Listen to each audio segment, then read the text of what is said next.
jaws of life here. I'm going to see if I can figure out a way to make this into a little phone holder upper so I can... No, that's not working. How about this?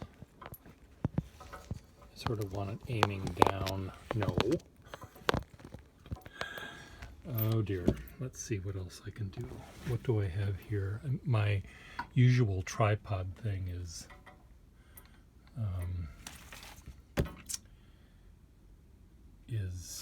downstairs in the gallery.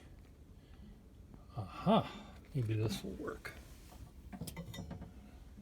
A desk pen, and this is relatively sturdy, and I can set the bottom of the phone here, and then it can lean against the back of this. Let's see if that works.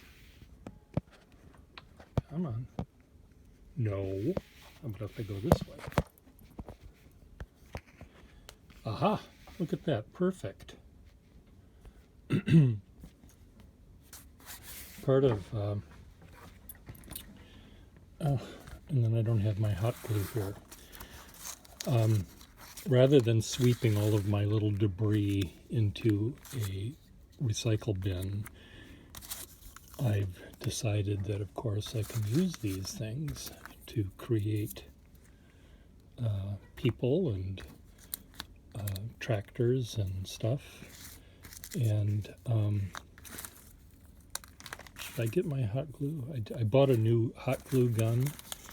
I was working in the gallery yesterday, and suddenly my hot glue gun burst into flames, and sparks and drama happened. And the hot glue gun had lain on its side and ended up shorting out. But it didn't. I thought it originally had burned through the cord, but that wasn't it. It just, the filaments or the elements or whatever they are, created a contact and shorted it up. But it was fine once the glue that had made the contacts had melted and everything was back to normal. But being aha, look at that little piece of, that could be a little hook.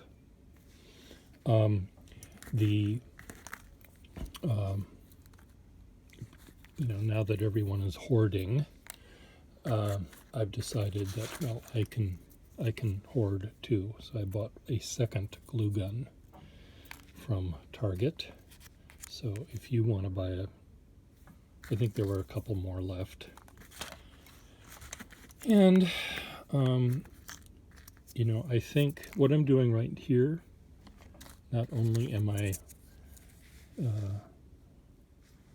playing with debris, which is what I normally do, I'm actually conserving. Rather than throwing all of this out, I'm trying to figure out, well, how can I use this? Like in World War II, you wouldn't throw your bacon fat away. You'd save it and give it to the war effort, and they made bacon fat bombs or something out of them. So conserving things is something that we should have been doing all of our lives. And, maybe we need to do that rather than hoarding. Figure out a way to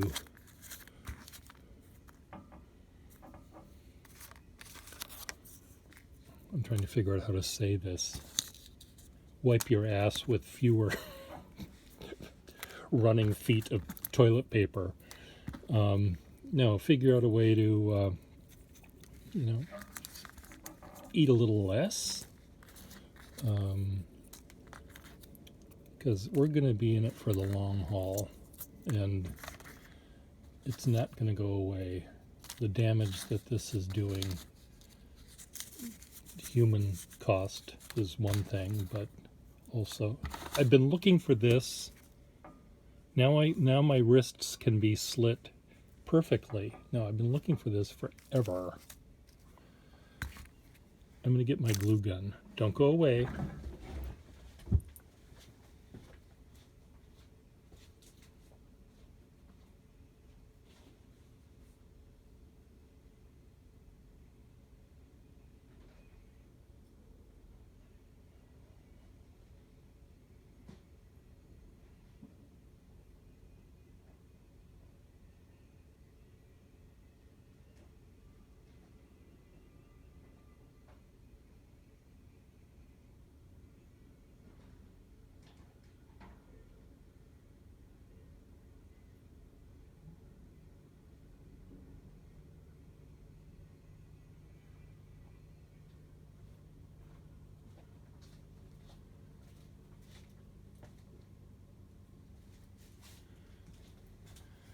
I guess I must have lied to you again. I can't find my glue gun that I just bought.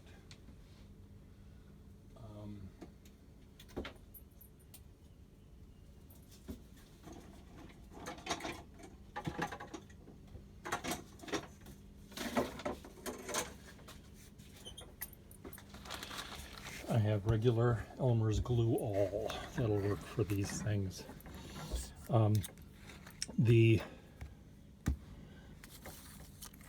Okay, where are my scissors? I do need my scissors. There's my scissors.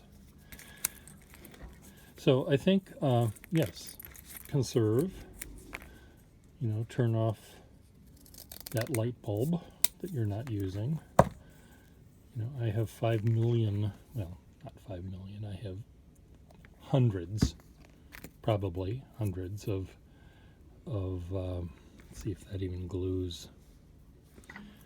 No, that's not staying. I need hot glue. Elmer's glue all doesn't work with shiny paper. I can use it with unshiny paper though.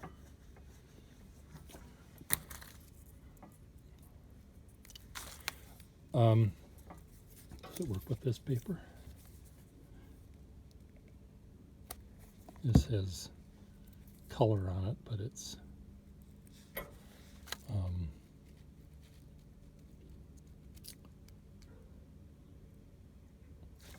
not shiny, not glossy.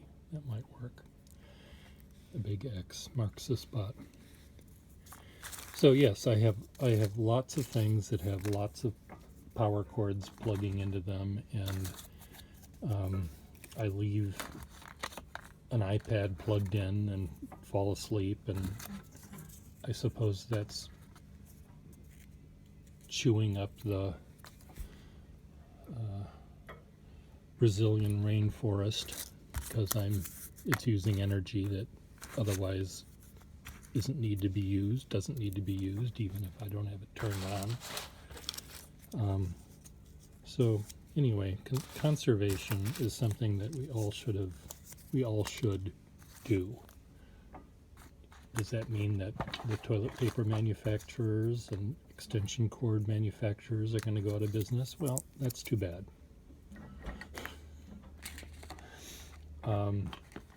I know that sounds heartless of me, but I mean, they're not going to go out of business, but we can just tone down the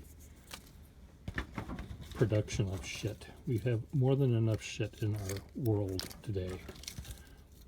I know all about it. I'm making more shit right now, yes, and I'm using glue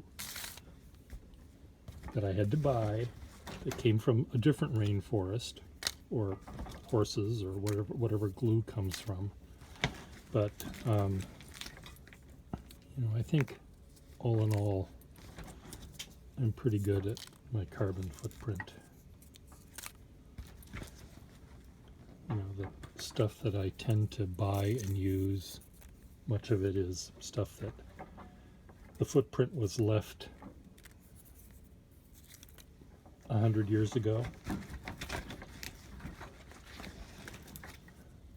I don't use 100-year-old toothpaste and 100-year-old milk, that's for sure, but you know what I mean. I think we can all tighten our belts and conserve and don't throw things away. You know, but of course we will, and of course we do, and now, you know, cardboard is going to be, you'll see more of that. Boxes that have to be shipped by Amazon or whomever have to get here somehow, right? We can't go out to the store to buy our toilet paper. We have to have it shipped. Yeah, this regular glue is not functioning. I need to find my glue gun. I'm going to go look one more time. I'll be right back. Talk amongst yourselves.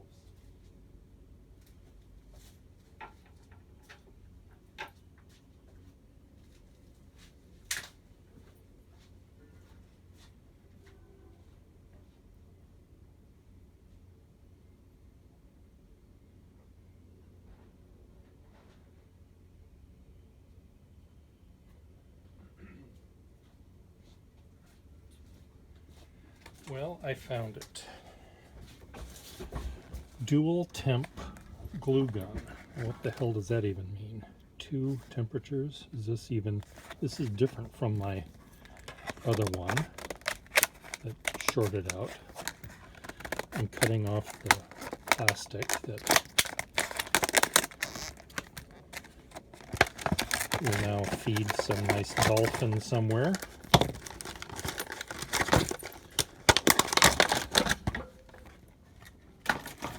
Dual temp. Where's the temperature knob on this then? Knows. My other glue gun is pink. This one is gray with pink highlights. Plug it in. Yep, already I can see the tree being cut down in the Brazilian rainforest to power my thing up.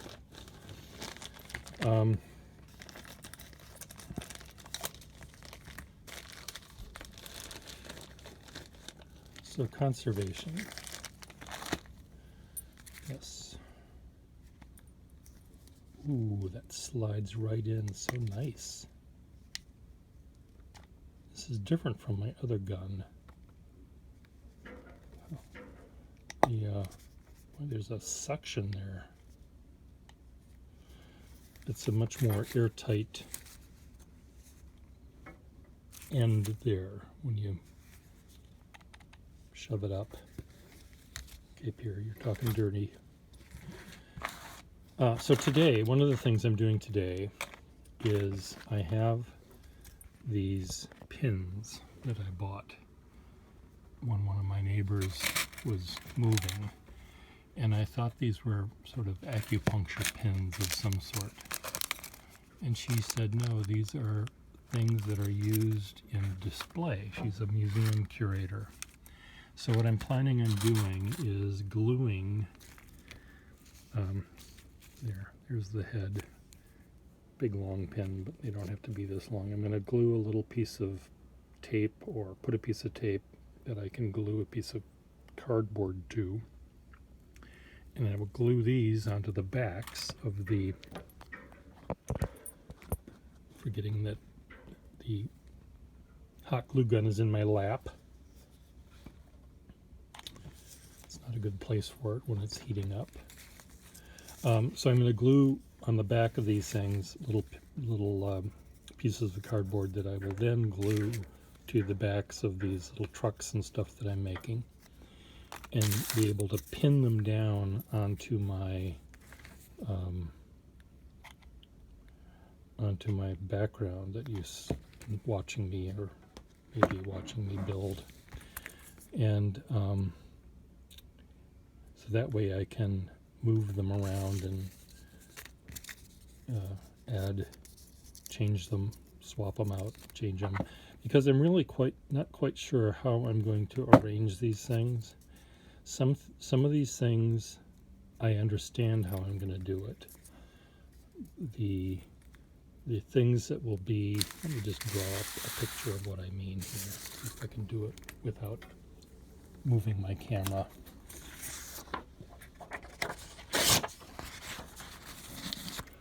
Small thing. Do I have a pen that has ink in it? No, but I've got a pen that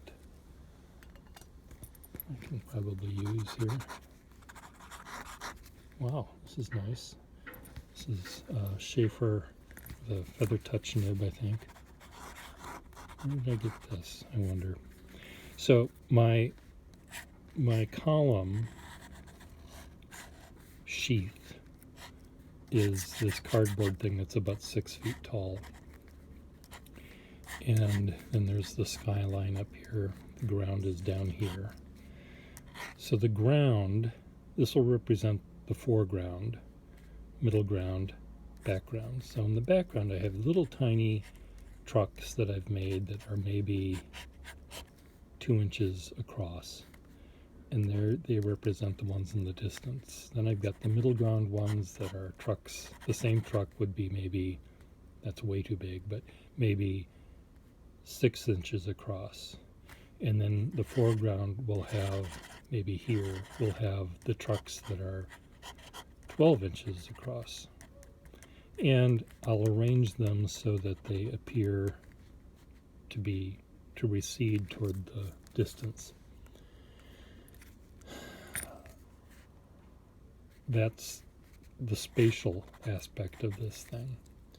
The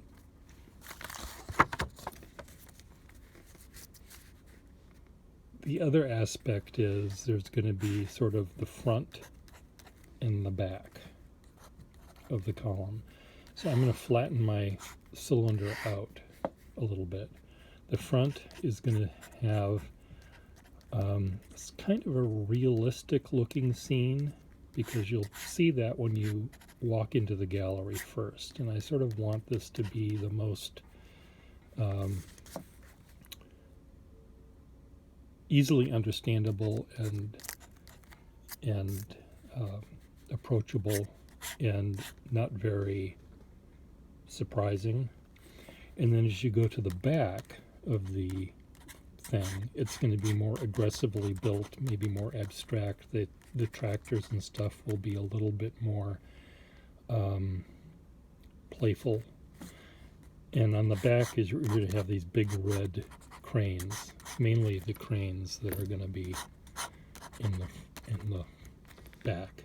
So this is the focal point, is that. On the front, the focal point is sort of the whole scene, and on the back, we sort of, our eye will shift up to there. And that'll be kind of the punchline, if this thing has a punchline. Climax, I guess we could call it that. That would be a better way to call it. So, there may be, and there's 2 sides on either side of this, even though there's 8 sides to the column, but there's essentially a front and a back, and there's 2 sides. And the 2 sides are going to be, maybe on this one side and on the flip side, there's going to be a different kind of a scene going on. This one might be more about the workers, so these might have more people, and they're interacting, and they're buying their lunches from the canteen, they're in their porta potties, they're doing their kind of stuff over here. And probably have that on the other side as well. This will be more about the whole scene, this will be about the people, and this will be about the big cranes and the building and the abstraction of everything. And there'll be a little bit of mixture of all of these elements between the 4 sides, or the 4 quadrants of this cylinder. There are going to be people everywhere in each of these things, but I just want to have, I think if I mix them all up, you're not going to be able to focus on anything. You're going to see the parts. You're going to see all sorts of things. But if I put some of the red things together, you'll understand the relationship between that. It's just like, how you design any drawing or arrange furniture in your house or whatever you're doing. It requires deliberation and exaggeration of elements of the picture to make it work. So anyway, that's my plan. But chances are, as I've already done so many times, I've changed my mind about how I was going to do this so many times that I want to have these things on pins that I can move around on the board in case I decide this thing, this might be done. This little 3 pieces of red, is this part of a truck? Is this a truck? Is this a scooter? What is this? Is this a person? It's not done. I'll add something to it and make it be done. So anyway, way in the foreground, in the most foreground, I do want to have things like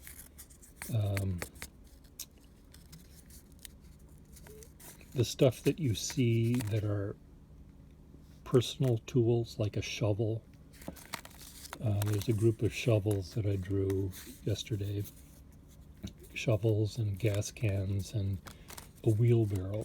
And, I want that kind of stuff in there too. It's not just the big trucks and tractors. It's the single things too. And I haven't done those yet, really. I've drawn people, but I haven't drawn things. So anyway, that's today's plan. Oops, I'm out of focus suddenly. There's my new hot glue gun. Isn't it pretty? It's pink. It's pink. It says dual temp. There's high and low, I see. Here, I didn't see that was, I thought that was just a sticker. High and low. What do you know? What do you know? Anyway. Am I in focus?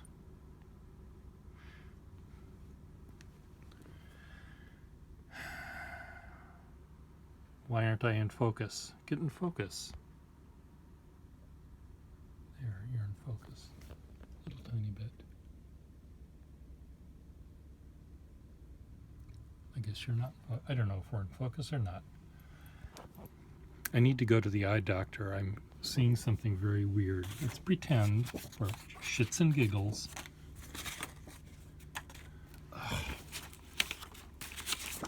I had to go to the eye doctor for something, and I haven't done it yet because of my father's death and laziness and everything else. But I was supposed to have a laser surgery on my eyes because something was happening to them. So let's pretend I'm looking at a straight line. If I close my left eye, why is this not in focus? This is driving me crazy.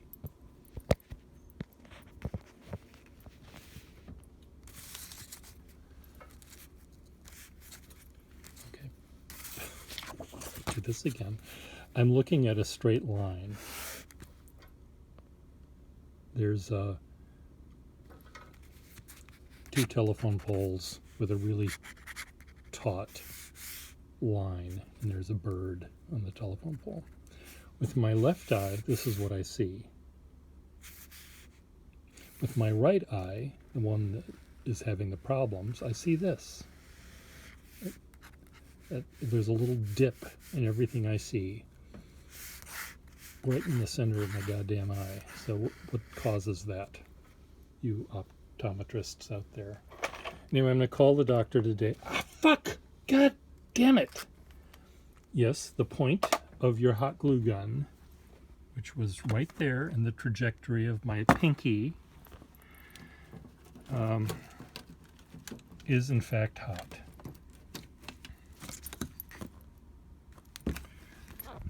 Hot.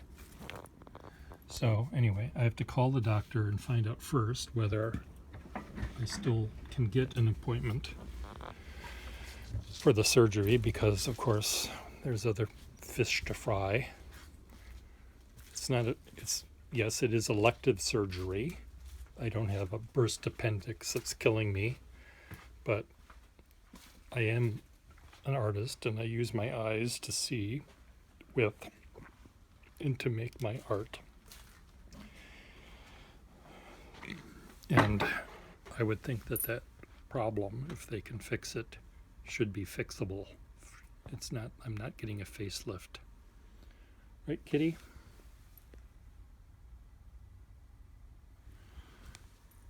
He doesn't have an opinion. I just need to see the food dish, the food supply. That's all he cares about. Bye.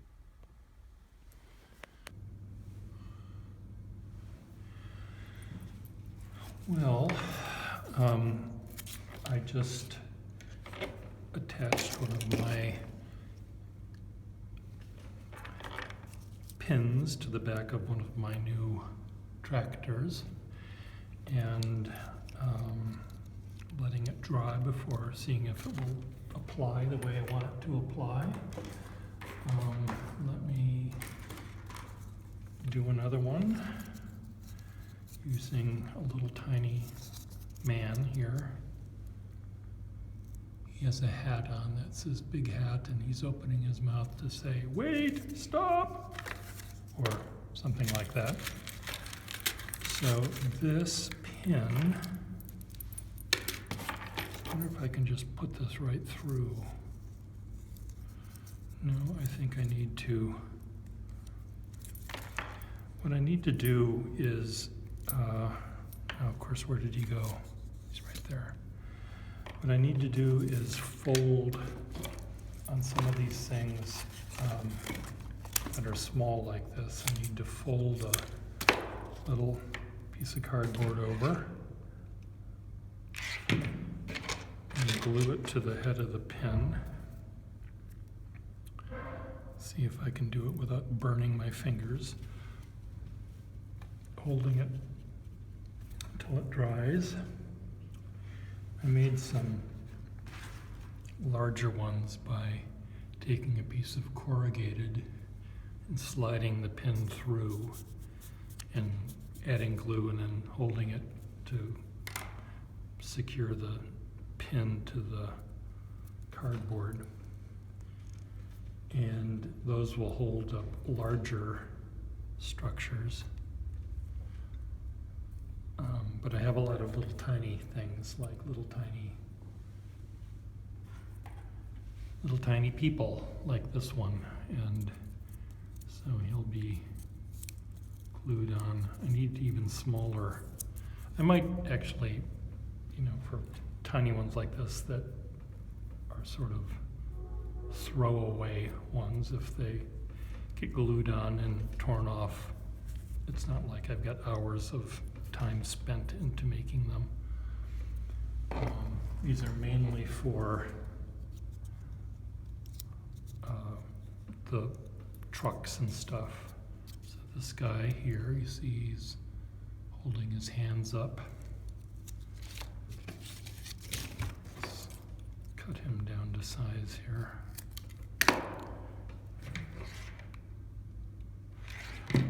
When I was a child, if you can imagine that,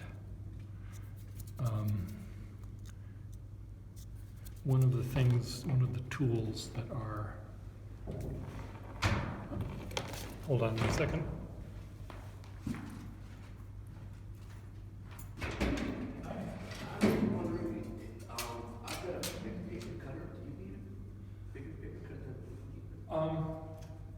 Is it down here? Yeah, why don't you bring it in? I have a large one as well upstairs, but if you want to bring yours in, that would. Yeah, thank you. You're packing big stuff. Yeah, and it's probably better than mine anyway, so just bring it. Yeah, thanks.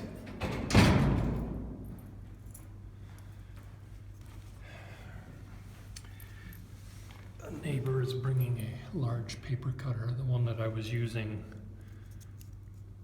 earlier was one that the office has that is really bad. Used to be mine, and I donated it to the office, and it works fine for cutting a piece of paper, but for cutting a big piece of cardboard, it's not very good. It needs to be sharpened and it needs to be screwed down tighter. And it needs screws to do that. Some of the screws are missing. Anyway, when I was a kid, we used to have, our teacher used to have a tool that allowed her to make little diagrams for us. And I can't remember exactly what they were, what she was trying to convey, that a blackboard didn't work. But it was felt, and felt squares, and felt, sometimes they were felt cut out people, and felt cut out houses, and felt cut out trees, and she would just apply them with the magic of felt. It would stick to the felt backing. It's like before Velcro existed. And so that's kind of what I'm doing here, except I'm using pins to move these things around. But it reminded me of that as I was placing these things on the board. So now let me turn over to my board. As you can see, I've added one figure already way right there. And let's see how these work. So he's sort of in the middle ground. He's holding his ears because something's noisy. And this is a smaller guy, so he'll be in the distance, and that little truck is smaller still, so that'll be even further back. You see that, well, it didn't work already. Fail. He's there. And what did this fail? It failed.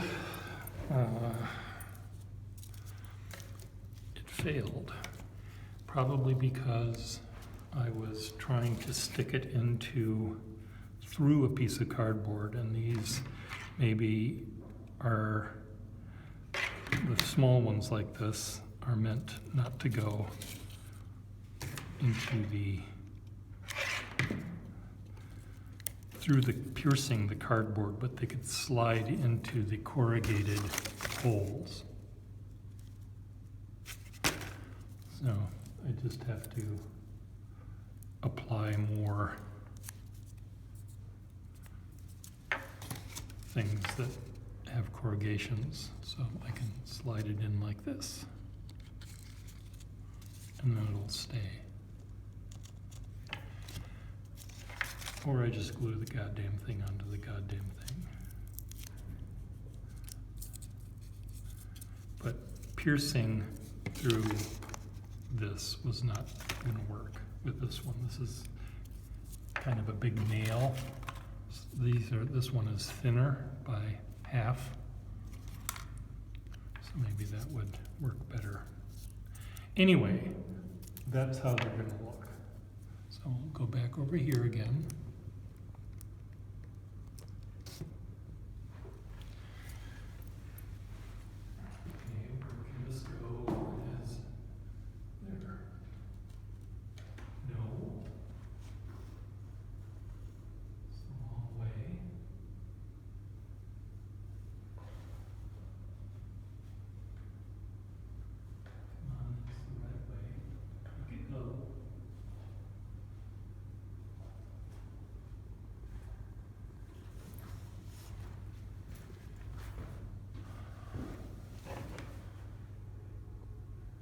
Well, you see a little bit of the pin sticking out, which I don't like.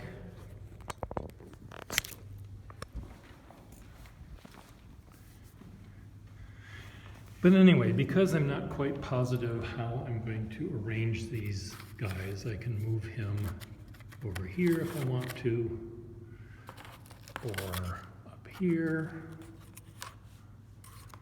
or down here. Probably would fit further down because of the scale that I'm dealing with. He'd probably be down there. This guy might be there because that's way up here, and I've already hit the bottom there. Do that.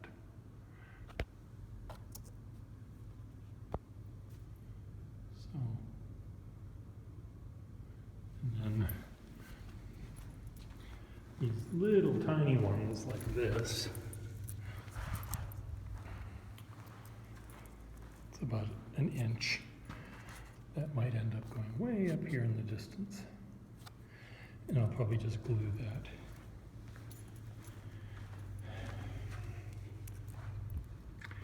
Look at this. These are my big cranes. And they are going to go behind the ladder. They're going to go all the way to the top.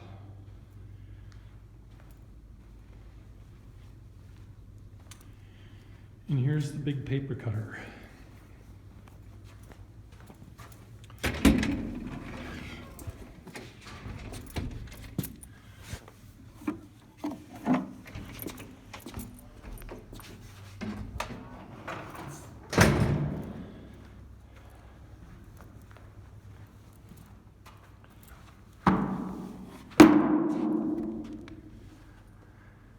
So, yes, that will work much nicer.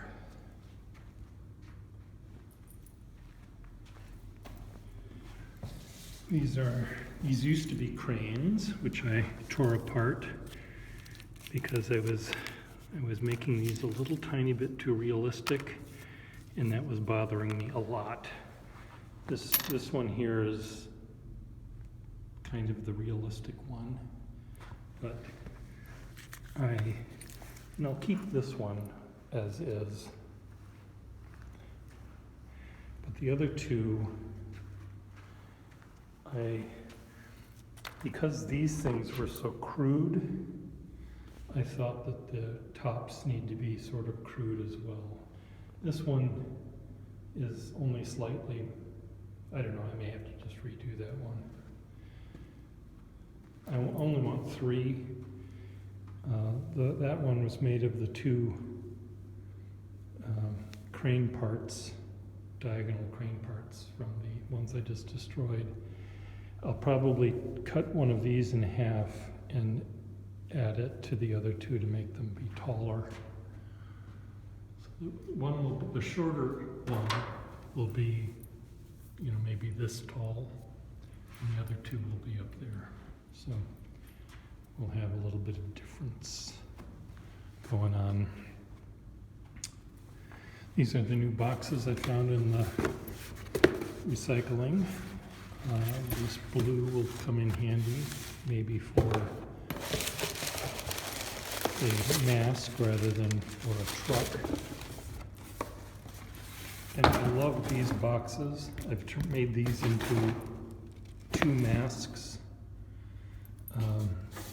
already. One that was made up of all of these parts, and another one that was made up of the X's. And I've been saving those because I want to do a whole family of those masks made of that particular box. That is, if I survive another couple of months or another year or however long this virusy thing is supposed to happen. And the Grim Reaper with his big scythe.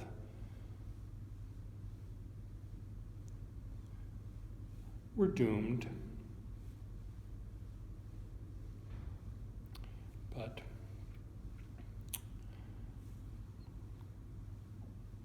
until I go, I'm going to have fun.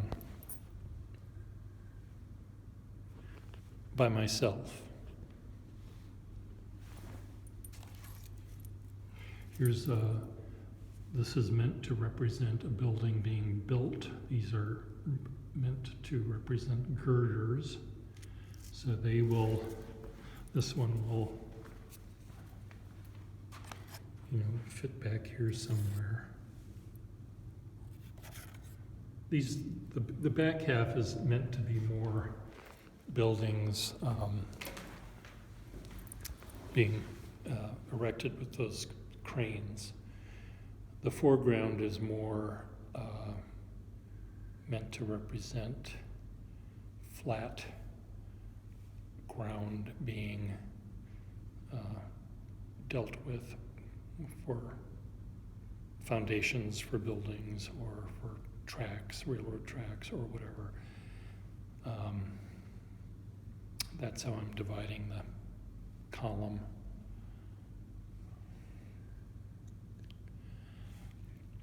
Well, on that note, see you later.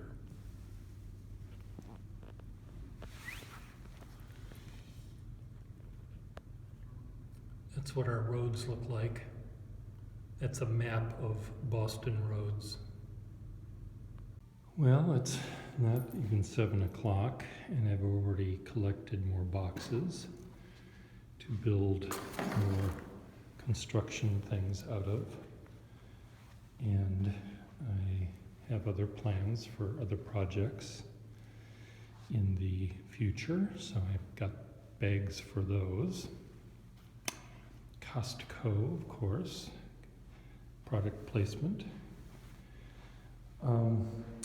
So I'm having an issue with these little trucks sort of blend in a little too much with the background.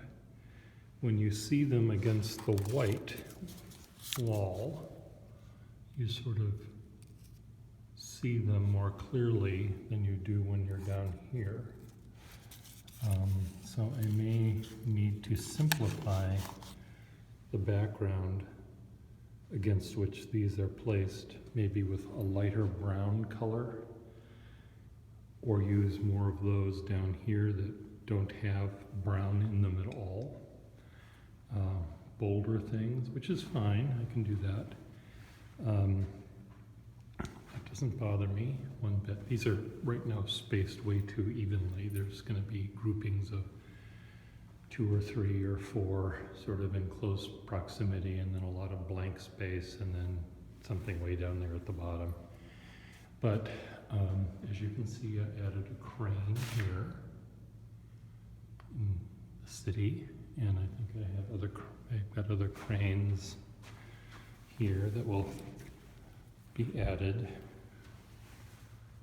I have to decide how tall they'll be, and if they're going to be in front of the buildings that are in the distance, or like this one behind. So there'll be some degree of space represented by how they're placed and what they overlap. These things just completely disappear against the background. So these will be saved for some other project. These are sort of a little different anyway than these. These are more sort of fanciful than the others. And again, they work against white.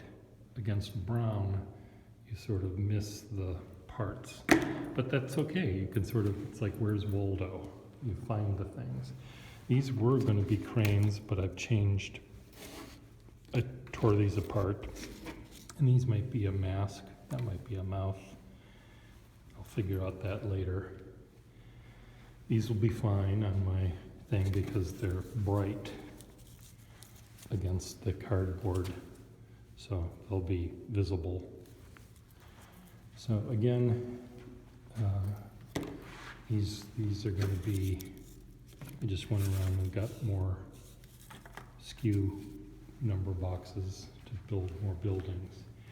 So again, you'll walk in to the gallery and you'll see this first, and this will be, quote, realistic. This will be the thing that will sort of be the most recognizable. Yes, I'm looking at a skyline, blah, blah, blah.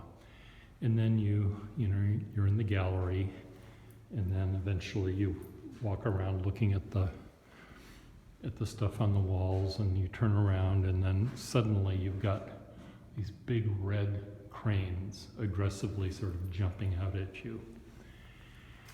And I believe I'm going to add a few other ones. Here's the one I made yesterday. This can go back here as well. I want this side really to be sort of red and bright, and sort of a little bit more aggressive, if that's possible. I don't know what made me think when I saw this red above me. I sort of thought of the painting that Francis Bacon did of the, and I think Rembrandt did one as well, of the carcass being hung in the butcher shop. And it's just this aggressive, frightening, horrific, bloody thing hanging in front of you. And I sort of want this to have that shock appeal. The things that these will be building, you know, this one here, it's not going to be holding, you know, this object, but it will be bringing something down to this building they're building. And yes, I know that these don't look like realistic buildings, but they're meant to be architecturally arranged and buildings. They're not really meant to be public sculpture, though they look more like that than buildings. They're meant to be buildings. Just like that thing that looks like a duck is meant to be or swan or bird is meant to be one of those caterpillar things, trucks. So again, realism here, more realism, and back here, more sort of playful and fun and jarring and stuff. So today, among the things I'm going to be doing is I collected in my rounds today lots of cardboard lettering like this, and more of these things, and this is going to end up being the sewer system. Sorry about that, Amazon.com. So here's one of the pipes that will come out of one of the buildings that is being built, and it will, it'll have layers of pipes underneath and overlapping each other. And so this will be the plumbers will be in this area working on hooking up this structure, and these 5,000 toilets or whatever is going to be in their sinks to the main sewer line represented by the big smiley face. So all various things will feed into this big thing, so it seems sort of appropriate that the shit that you buy represents the shit that you shit. Can I say shit on, what's this again? YouTube? Shit. There we go. Not for work, not child-friendly, even though children do poop, and they should know what the word shit means. So here's another little truck I made. This is, again, you can see this against the cardboard because it's white and purple. So I think I just have to avoid the trucks and stuff that I made that have more. Maybe I need to redo the wheels on this one. This one's okay because this is all non-brown, so that you can see that against it. And I don't mind some of them being, I can throw a couple of these things in there because it's fun to discover things. So I'm all for that. I am also going to be, I'm not suggesting that people in my building are hoarders, even though I did buy almost the entire supply of hot glue from Target the other day. I didn't think that was going to be something that people needed in this crisis. But we have, paper towels and Charmin toilet paper rolls, and there's another one, puffs. I'm going to use those to make masks or faces of hoarders. And they'll be big and round and bloated. And I'm not saying, yes, we have fear. Yes, we want to have toilet paper when we need it. Do we need 5,000 rolls of it in our household? I like that one of these things said, where did it go?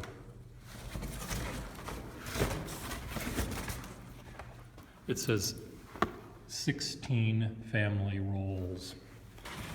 And what I think in my head, I imagine 16 families rather than 16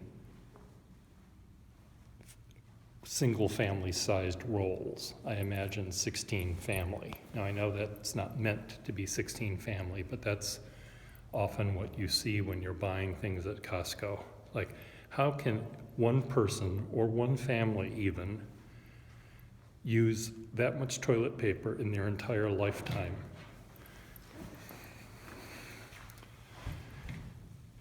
They must have a very efficient digestive system where every biteful that goes in comes out before the next biteful is taken, because that's the only way that you could possibly use that much.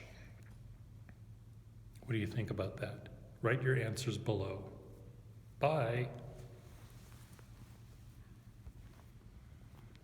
How do I turn this off?